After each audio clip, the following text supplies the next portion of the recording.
On my birthday, they gave me a cake that said goodbye soon. I gave them a letter from my lawyer and left with the $26 million they thought I'd already forgotten about. I felt the chill in Daphne's voice the moment she spoke. Blow out the candles and go back to bed, you old hag, whose bladder needs a reminder. She likely meant it as a joke, but there was no laughter in her eyes. She held a microphone as though she were declaring my obituary, disguised as a birthday celebration. I exhaled toward the flickering candles, my breath trembling with contained fury, and watched as someone lifted the cake from its box and placed it on the table. I gathered every ounce of composure when the cake was revealed. Icy red icing spelled out, "Goodbye soon," across its surface. No one sang, no one smiled. The only light came from the candles themselves, flickering in awkward defiance of the cruelty displayed in front of them. My grandson raised his phone and snapped a photo. He thought it was hilarious. He broadcast it live with the caption, "Old hag birthday party lol." I carried myself to the kitchen table and sat down, the mug of chamomile in front of me, releasing faint steam that curled toward the ceiling like wisps of my dignity, slowly evaporating. Inside, every emotion screamed, heart pounding like a trapped bird's wing slot. But outwardly, I sipped the tea quietly, letting its warmth reach my tongue, encouraging me to remain calm. The laughter echoed through the kitchen. Each chuckle branded the walls with resentment. I glanced up briefly at Daphne. She tilted her head and sneered as though interrogating me. "You okay, Grandma?" But she did not wait for answer. Nobody offered a birthday wish. It was as though my birth date became an obituary. I thought back to 6 months ago. There was a division in the living room, Evan and his financial advisor standing before me as I sorted laundry. "Sell the house, Mom," Evan said. "I can promise a win in 6 months." I paused my folding a knit sweater into muted squares, and looked at him. "These walls hold our memories, Hale," I said. "I cannot let go of that. They called me a relic standing in the way of financial progress," Evan spat. "They did not realize that under California Penal Code, SS 368, elder financial abuse, like coercing the elderly to sign away assets, carries felony charges of up to 4 years in prison and hefty fines." Suddenly, their simple document signing sounded much darker to me. Daphne chimed in with laughs and sarcastic sympathy. I had made the right choice. I knew that. But they had branded me backward, obsolete. That word relic embedded itself into my mind like shattered glass, shard after shard sinking into my resolve. Years of those small but calculated slights built up, calling me clumsy when I dropped dishes after cooking, ignoring my midnight cups of tea, ridiculing the way I dried tears in bedrooms at sunrise, dismissing every gentle rearrangement I made to keep order and chaos they themselves created. I was the constant. I failed to disappear. I was not supposed to survive long enough to matter. I put the tea down and stood slowly. My ribs ached from half a century of being squeezed into oblivion, but I felt more upright than I had in years. I glanced one last time at that cake, not with longing or nostalgia, but with dispassionate focus. The icing bore no sweetness for me anymore. The joke was thin, hollow. I straightened my shoulders as though I were harnessing a weapon of peace. I did not walk quickly, I walked with intention. They heard my heel on the tile floor, and the laughter died out behind me. I did not even glance back. I would not feed rage. Rather, I let the silence behind me collect their mockery like debris, and in that silence, oh, how I savored it. I silently planted the seeds of reckoning. Their attempt to mock my death had instead engraved their downfall. The birthday meant to mark my end had crystallized the beginning of their reckoning, and I would see that reckoning myself. I walked through the hallway, running my finger along the wall, tracing the faint ridges of the wallpaper that had watched me pour tea and mend hearts, that had borne witness to my life before they chose to belittle it. I opened the front door and inhaled. The air smelled of autumn and promise. Something new stirring in the distance. I closed the door behind me gently, footsteps steady, calm worn as armor. They expected collapse. They did not know I was merely composing the first line of my silent-soaked symphony of justice. I had reclaimed the necklace Daphne had angrily tossed in the trash during supper, the one with a simple silver locket and a tiny compartment inside that no one thought to look at. At night, I opened it and found the little audio recorder I had once worn decades ago, the one my husband gave me for gossip emergencies, he had joked. I dusted away the memory of him, then slipped the recorder into the locket, securing it against my chest. That morning, I would wear it under my collar, quiet and unassuming. a weapon planted in plain sight. I heard them whispering in the living room before they came to my bedroom. Daphne said to her brother Evan, her voice low and calm, "We only need one signature on these documents. Helen's, once she signs over her assets, we can put her in the sunroom care wing by money." Her tone was clinical, even bored. Evan nodded and said, "Think of it as decluttering. She's old, she's obsolete. Might as well do it respectfully." I sat at the kitchen table later and waited for my pill. They tidied my medicines into a small white cup. Always the same 2 pills I already took at breakfast. Placebo doses they'd substituted to make me drowsy. I held the cup in my hand, lifted it to my lips, let the water flow in, but when I felt the pills on my tongue, I spat them into my napkin and dropped it into the trash. Not because I thought I was in danger of overdosing, but because I trusted my body more than theirs. I would live to witness their downfall. Later that night, I settled by my bedside lamp, the house silent except for the hum of the refrigerator in the kitchen. I opened the recorder on my lap and pressed play. Daphne's voice crisp and distant. "If she just nods and signs, we can move her next week. No fuss, no questions. Then Evan, we'll arrange it so that no doctors call it violence, just natural decline after a bout." Another voice chimed in, my own voice years ago, saying, "This will be mine still." But the others didn't know the recorder listened and remembered every word. I hit stop and held my breath. I pressed play again and again, listening to their plan like they were sketching a murder in broad daylight. Yet here I was, alive, stiff brack armed with proof they had no idea I possessed. I closed my eyes and let the realization settle. I was not broken, I was not defeated, and I would not be erased. Their plan to make me vanish had given me what I needed most, absolute clarity. I lifted the recorder, placed it gently back into the locket, and felt the familiar weight against my heart. In silence, I gave thanks for the years of pain that taught me patience, for the disrespect that taught me vigilance, for the lies that made me believe in truth. I slipped the locket back on, turned off the lamp, and lay down wide awake. The house was quiet. The recorders still captured their wickedness in that tiny silver shell, and I drifted off, knowing that one day I would speak through it and be heard. When my bones betrayed me with osteoporosis, I began to frail and ache in ways I could no longer ignore. One night, I sat at my kitchen counter with trembling hands, staring at the bowl of food scraps beside me, and wondered if waste could be transformed into something better, something alive, something that might help not just me, but others. I scavenged every scrap of research I could find on microbial fermentation and anaerobic digestion, then began experimenting in my spare room, repurposing my old crockpot and kitchen scraps into a rudimentary bioreactor.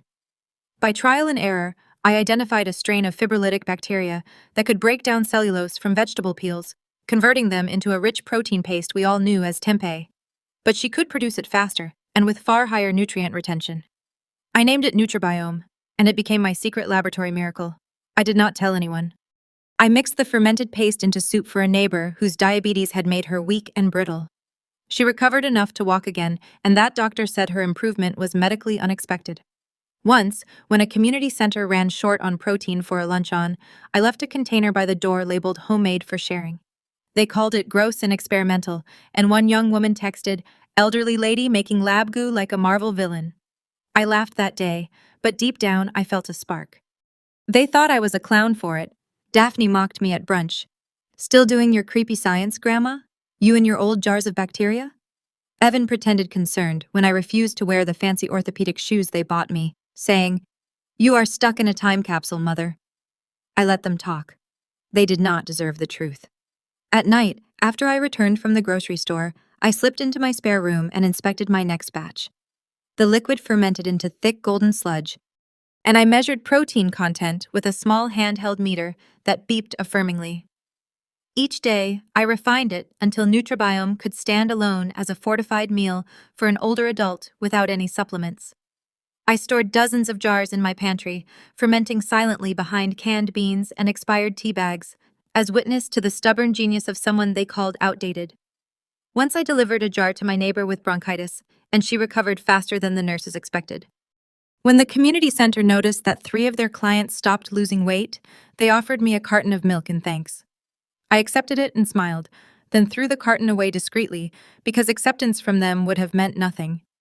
They did not understand what real health looked like. They only measured speed and flash and social approval, And so I kept Nutribiome to myself, preserving it like time capsules of what I had built. While they criticized me, I did it quietly because they thought I had become obsolete. They believed the smart world belonged to tech bros and influencers who knew how to pout selfies, not to an old woman fermenting food waste into life. But all the while, I imagined the horror on their faces when they realized the truth. That the person they dismissed as an old science project was the very one who had discovered a nutritional breakthrough that could sustain the elderly, the impoverished, the overlooked. They did not know yet, but one day they would. When I sit now in the dark with a jar of Nutribiome in hand, its odor earthy and wholesome, I taste on my tongue the sweetness of vindication. This is not a paste from garbage. This is nourishment, resilience, proof that even discarded waste can become salvation if you understand fermentation, transformation, and the quiet persistence to persevere. And one day soon, when I reveal it, they will learn what real value looks like. Let them laugh now. They will cry later. The next morning, I placed the letter on the dining table in plain view, an envelope, thick and formal, bearing the name of my lawyer, enclosed with a single chilling instruction, handwritten at the flap. To be opened when you think I'm dead. I turned, buttoned my cardigan, took a deep breath, and walked out the front door as though I were going for a simple errand. Just before I closed the door behind me, I walked to the end of the hallway and picked up the local newspaper left folded on a chair. I turned it over my shoulder so that the front page, an article about a new generation of synthetic proteins, lay open, a quiet foreshadowing of the harvest I had planted from scraps. Holding the door handle behind me, I felt Daphne's eyes on me narrowed with confusion and malice. She called out, "Grandma doesn't want to come in for breakfast. She's lost it, baby. Now she's losing her mind." Her voice cut through the morning like a rusty blade. I did not answer. As I walked down the driveway, I typed a short message into my phone for my grandson, Vincent. I remember everything, just that. No emojis, no weakness. He read it a moment later and replied with 2 tears of joy emojis, but I did not look at my phone again until I was halfway down the street where the mailman lurked on his route. Daphne shrieked behind me so that the windows rattled. She's completely gone. Losing millions on fairy bacteria nonsense. Her voice shattered the quiet I had carried from my front porch. I turned my collar up against the morning breeze and continued walking. Her words were meant to shame me, but instead they freed me. I felt the chill of obligation peel away. I passed a row of maple trees turning gold in early autumn, their leaves fluttering like ticker tape. Cars passed without honking. A jogger nodded politely as she ran past. The quiet dignity of all that movement contrasted sharply with the chaos I had left behind in that house. I stopped outside a small cafe I had never visited, but had seen from my kitchen window. I walked in with an upright posture, the envelope in my bag, and ordered herbal tea and oatmeal with berries. The barista asked, "Happy birthday, by the way," and I nodded and whispered, "Yes, it is." I took a seat by the window and stirred the oatmeal slowly, watching steam rise, tasting strength in the warmth. Behind me, phones pinged with social media notifications from the live stream they broadcast last night. Someone likely shared a screenshot of the cake. I let that news buzz pass over my shoulders like a breeze. I opened the menu, ran my fingers along the page, and realized I had already claimed the quiet power of the future. Outside, a woman walked her dog and smiled at me. I smiled back, though my cheeks were overwhelmed with tears held inside. I did not cry. I would not let them see that. But the silent apology on my face was, for all the nights I pretended not to notice their dismissal. Now they would understand, and tomorrow that letter would force them to face it. I would not have to scream their sins. The pages of paper would do that for me. I would simply sip my tea, warm and unhurried, knowing that justice can be served with grace and victory, borne on quiet footsteps down a winding road. The first steps of that road began the moment Daphne's voice cracked behind me. I remember everything, and that was enough. The day the recordings went public, everything changed. I had delivered them to an independent investigative reporter I once helped. He believed me even when no one else did. On a simple thumb drive labeled "Only Play When Truth Is Needed." That evening, the first clip aired on social media. Daphne's voice rang clear. She has no value, just taking up space. The next clip followed, even darker in tone. Just increase her medication. She will sleep forever. The world erupted. People recoiled in horror. Collective outrage ignited under micro-grandma. An ironic tag that snared the grotesque underbelly of cruelty. My story broke across platforms, trending nationally in a way I never could have predicted. Fox bubbled on podcasts. News anchors called it elder justice in the digital age. nutrition advocates, registered dietitians, and scientists began references to my work. Nutribiome was dubbed the Silver Nutrient Revolution in the headlines.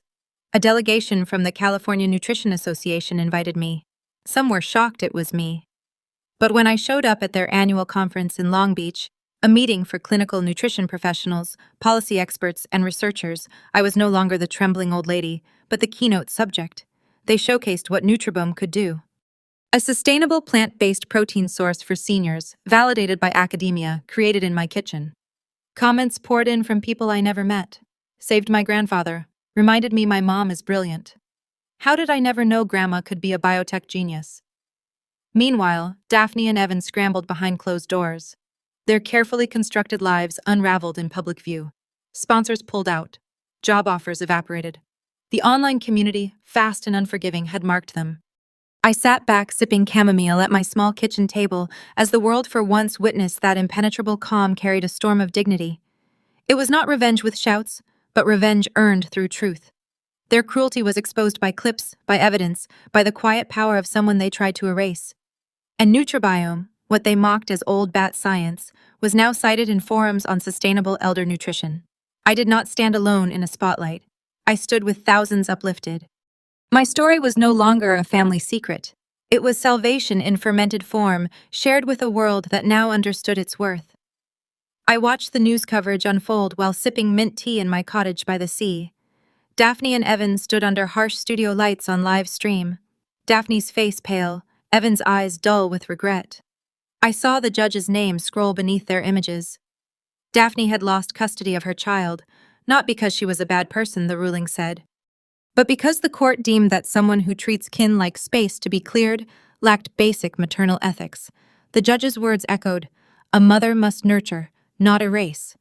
But the punishment extended beyond the courtroom. Daphne's apology streamed live, trembling voice, begging for forgiveness. She repeated, "I'm sorry for how I spoke, what I said," but the internet had lit a bonfire. Comments flooded in all formats, text, video reactions, even memes. One message looped on the screen. "You treated your mother like garbage. Now you're living like a criminal. Criminal family." Daph's apology video registered more hate comments than views from genuine sympathizers. Upstairs, Evan's phone pinged relentlessly. He had been fired the moment his employer ran a background check. The toxic mix of public outrage and fading credit score sealed it. They traced a loan application submitted in the past week. He'd made the underwriting team suspicious with changes in account activity. Within 48 hours, he was unbanked, behind on bills, and forced to apologize with a handheld sign, Rotten Sun trending with angry emojis across platforms. I did not watch their live streams after that first broadcast. Instead, I asked my granddaughter to mail me a second cake, plain vanilla, with the icing words, "Hello World," in classical handwriting, just enough to acknowledge the absurd notion that the world was still watching, and I was still here. I placed the cake on my kitchen counter and sliced a piece slowly, deliberately, letting the soft crumb dissolve on my tongue. I thought of how they once dismissed my cooking as moldy scraps, and how now even that cake felt like triumph. In the weeks that followed, local community centers invited me to speak about elder disrespect and recycled food solutions. My small cottage became a place where researchers, journalists, and elders alike stopped by, some with cameras, others with homemade muffins, but all with the same question: how do we support people like Helen Archer? Meanwhile, Daphne and Evan were careful to stay indoors. When they went out, neighbors whispered behind curtains, calling them the unchildren, a cruel but accurate epithet for people whose cruelty had broken the family they thought they owned. The real tragedy was not jail time. There was none, but living every day with the moral weight of who they had been and who they lost in the process. Days passed, and I noticed the sun setting through the kitchen window, brushing my shoulder with gold. I smiled when I walked past the cake. "Hello world," it said. Yes, that was it. In a world that tried to erase me, I had said hello softly, firmly, and forever. And the world finally was listening. I live now in a small cottage nestled near the edge of a serene lake, where mornings echo with the quiet call of ducks, and evenings hum with cicadas. The house is modest, weathered cream siding, a front porch where I drink my tea, and windows wide enough to watch the water's gentle lapping. Here I write. My keyboard clicks out daily entries into a public blog I started, Second Harvest Senior Nutrition. On that blog, I share the science of Nutribiome in plain language, Recipes, stories of neighbors who've regained strength, and advice on how others might ferment home scraps into protein-rich sustenance. It is not about fame. It is about giving what I can to elders who cannot afford supermarket protein powders or fancy supplements. Weeks ago, I glanced at my phone and saw an ad in the local online classifieds: house for sale, urgent, moving out of state. The picture was of Daphne's old house, and it hit me with a strange pang. She had left. No final confrontation, no tearful closure, just a hastily typed headline and new listing. The absence felt like an apology enough. I allowed myself a soft smile, turned back to my blog draft, and kept writing. Nutribome is now available to any community center or home-based caregiver in California. No cost, no strings, no profiteering. The public license states explicitly that its formula remains open source and unpatented. Every elder deserves access to real nourishment, not empty calories. Nonprofit clinics in 3 counties have planned pilot programs. Research institutions have asked to study its effect in low-income senior populations. A tabulation quietly circulated by public health officials estimated that over 100,000 seniors have benefited from nutrition home kits containing Nutribiome packets, revived weight, improved hemoglobin, renewed energy. I have never been on a single TV show. I have not done interviews, not accepted applause. But every week, letters arrive, handwritten envelopes in meaty handwriting from women in their 80s and 90s, thanking me for making age feel alive again.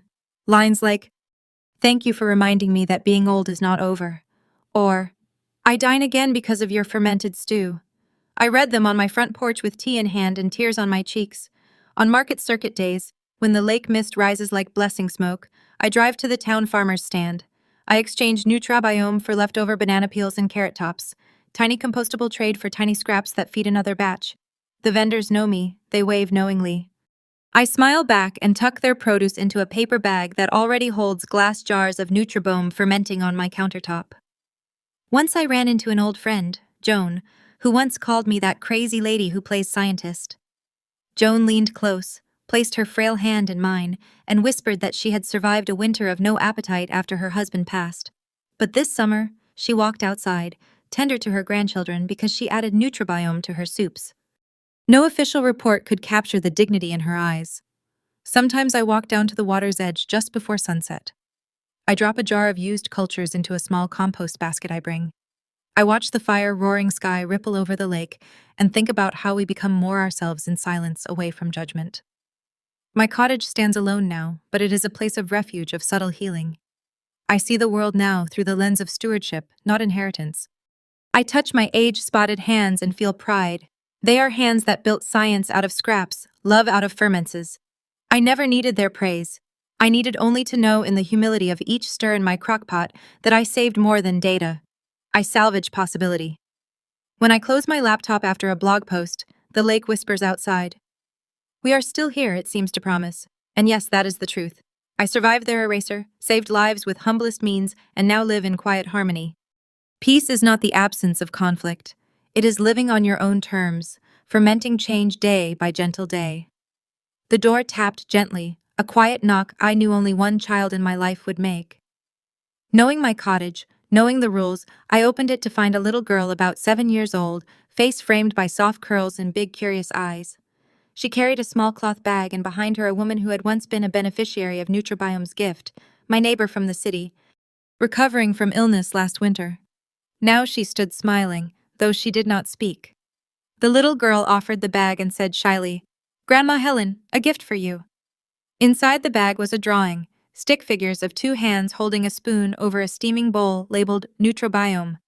On the back, in careful lettering, an inscription: "Thank you for making Grandma's soup taste like sunshine."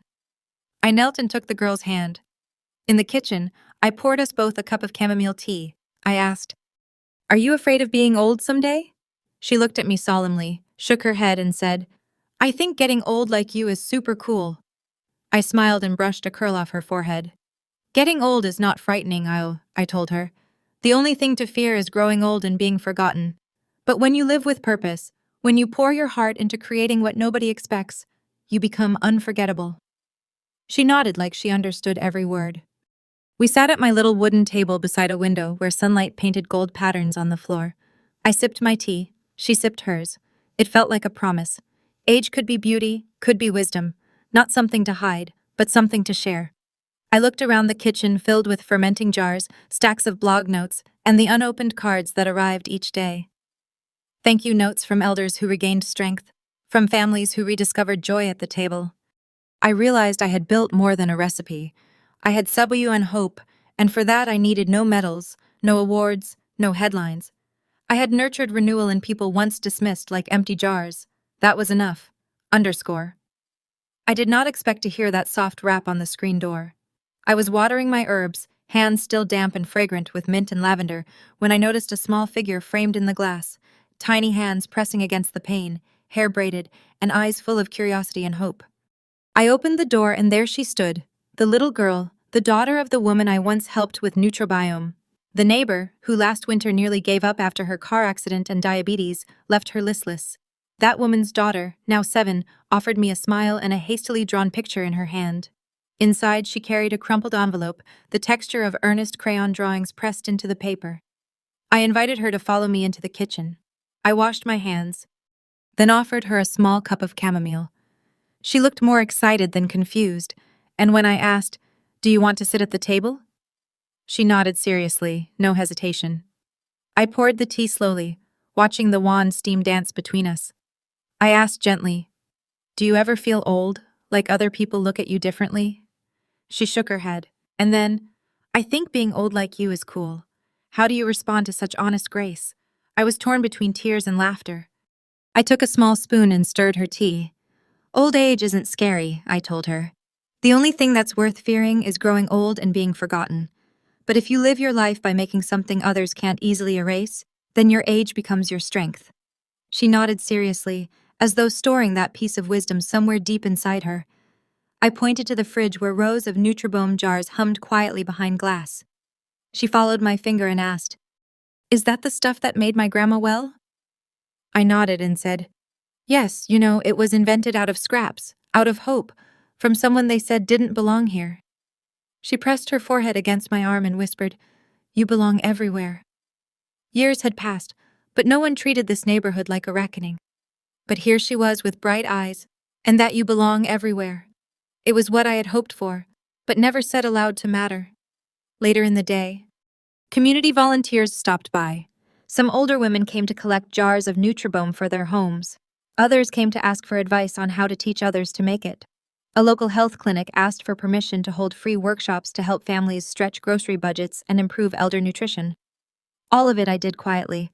No headlines, no fanfare, just meals saved, spirits raised. When the little girl left, I closed the door softly. I looked outside at the garden and thought of my own fledgling, my grandson, who had videotaped the birthday live stream from years back. But now he was in university studying environmental microbiology. He had inherited more than DNA. He carried scientific curiosity, scholarly commitment, and respect for age. My legacy had traveled quietly across that chasm, from scorn to nutrition, from dismissal to dignity. Sitting back at the table, I opened my blog. I wrote a new post titled, "Remembered." I described how silence is not absence, but a canvas on which change paints itself. I cited nutrition studies and community stories. I posted pictures of a bowl of fermented soup beside a child's drawing of sunlight and spoons. I ended the post with the same line I had whispered once to the little girl. Growing old is not frightening, being forgotten is. In the days that followed, Nutribiome packets reached more towns than ever. Volunteers stepped up. Grants trickled in for senior centers to host Nutribiome nights. The phrase "bloodless legacy forged of science, resistance, and math" worked its way into bullet points on aging symposiums. I never stood on a stage with a podium. I never asked for applause. But across the state, when images of older people laughing instead of sagging at tables circulated on TV, nutrient in bowl, their eyes lit, people understood. As evening fell and fireflies began to burn their tiny blue lights beyond the window, I sipped tea on my porch. The lake shimmered like reflection, casting ripples through the reeds. I thought of all that had passed, from contemptuous birthday cake to a quiet revolution. I felt no bitterness. Instead, I felt this truth. You do not need a courtroom to win. You do not need a spotlight to matter. You simply need to persist. My final legacy would not be in money to inherit or property to guard. It would be lives nourished, Meals shared, science born of kindness, and a lone woman's refusal to disappear. In that quiet, I exhaled, free, remembered, beloved by strangers, and finally by the world.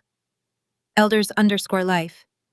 After the reckoning unfolded not with fanfare, but with quiet affirmation, as the leaves turned winter bare Nutribiome quietly found its way into county-run senior programs, into the lunchboxes of food-insecure seniors, into volunteer-led fermentation nights at community centers where elders once resignedly sat in silence.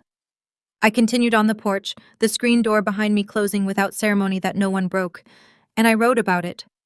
I wrote about how age is often seen as a liability until it unfolds into legacy, and how silence is not oppression, but the canvas upon which truth paints itself. There were reminders of the law's reach, slow but firm, like a tide. Within weeks, Adult Protective Services had received reports triggered by viral clips. Prosecutors quietly moved on charges of elder financial abuse in California. Elder financial exploitation, especially by family members or caretakers, can carry everything from fines up to $10,000 to prison terms of 2 to 4 years, depending on severity. Those laws, once mere text on a page to me, were now tools for justice, carved out with the same precision that social media carved reputational consequences. I did not celebrate. I only took note that systems built to protect the vulnerable had stirred not for me, but for all. Local news stations interviewed adult protective agents, citing the snippets within Section 368 of the California Penal Code, noting that misuse of authority or documents to deprive an elder of assets is a felony. That resonated with the poetic as much as it did with the legal. My story had exposed the abyss between legal protection and cultural ignoring, and the law had now moved closer. In winter's blue light, I laced up my boots and walked carefully along frozen edges of the lake. I watched a flash of reflection in the ice, my own face lined, but not broken. The wind carried voices from the village. I overheard 2 women argue softly in French in the market, marveling that Helen Archer isn't on TV, but her name is everywhere. And then there were letters. So many letters. Some handwritten envelopes bore smears of grandchildren's crayons. One note read, "You reminded me that grandmother is not a burden." Another, "My mother ate like a queen again, thanks to the paste you shared." Hardly words for a spotlight, but they shaped lives. I gathered them and pressed them into a scrapbook labeled "When We Were Remembered." Halfway through February, I received a call from a local member of the California Assembly, a soft-spoken woman who said, "Congresswomen want to cite your story in elder justice hearings." That call felt like a distant echo of my early experiments, visions I once conducted by candlelight in my spare room. Now legislators wanted to cite them so that the world might see that caring science doesn't only grow in labs. It can start from compost and courage. The cottage's front gate remained unlocked, symbolic of trust, not vulnerability. Old friends visited. Joan, whose eyes shone with unshed tears. A former nurse who'd banned medical errors in her zone, calling me inspiration, who does not need applause. Even Daphne's name drifted into my hearing only once when I passed her street on errands and caught sight of a for sale sign. No satisfaction in seeing her distress, just affirmation I did not vanish. Their error was mine in the first place, and they paid not with bars, but with irrelevance. On a gray afternoon, a delegation from a national aging foundation knocked on my door. "We want to train professionals in rural America on Nutribiome," they said. I poured them tea and we spoke of soil, scraps, seniors, and how innovation need not always be grand. When they left, I washed the teacups gently, the memory of hands that cared when no one wanted to stay. As spring approached, I planted seeds along the lakeshore, a mix of daisies and wild oats. I sat on the bank and traced concentric circles in the sand, thinking how small actions ripple outward until they shape communities. That was Nutribiome's magic. Humble origins, exponential reach. My heart no longer carried the ache of being silenced. It carried the quiet echo of children saying, "Grandmother like you is awesome." The world did not necessarily notice me, but that turned out to be the privilege of authenticity. I moved with simplicity, editing a blog post, sending jars to pantries, writing a note of encouragement to a volunteer in Sacramento. I wore layers in pastel blue, reflecting the lake, to remind myself of gentleness. The story I left behind would not be about a criminal's downfall or a viral feast. It would be about a grandmother who saw her worth not in the language of inheritance, but in invention. It would speak of nutrients born from neglect, fermented into hope, serving as daily patches on society's frayed edges. That was the legacy I held. And it outlasted their jokes. It outlasted the headlines, outlasted everything except healing. For once, I felt not a relic. I felt resolute. And when spring fully bloomed and the fireflies tangled with dusk, I whispered softly to the night. I survived the silence, and the world, learning finally to remember, made me matter.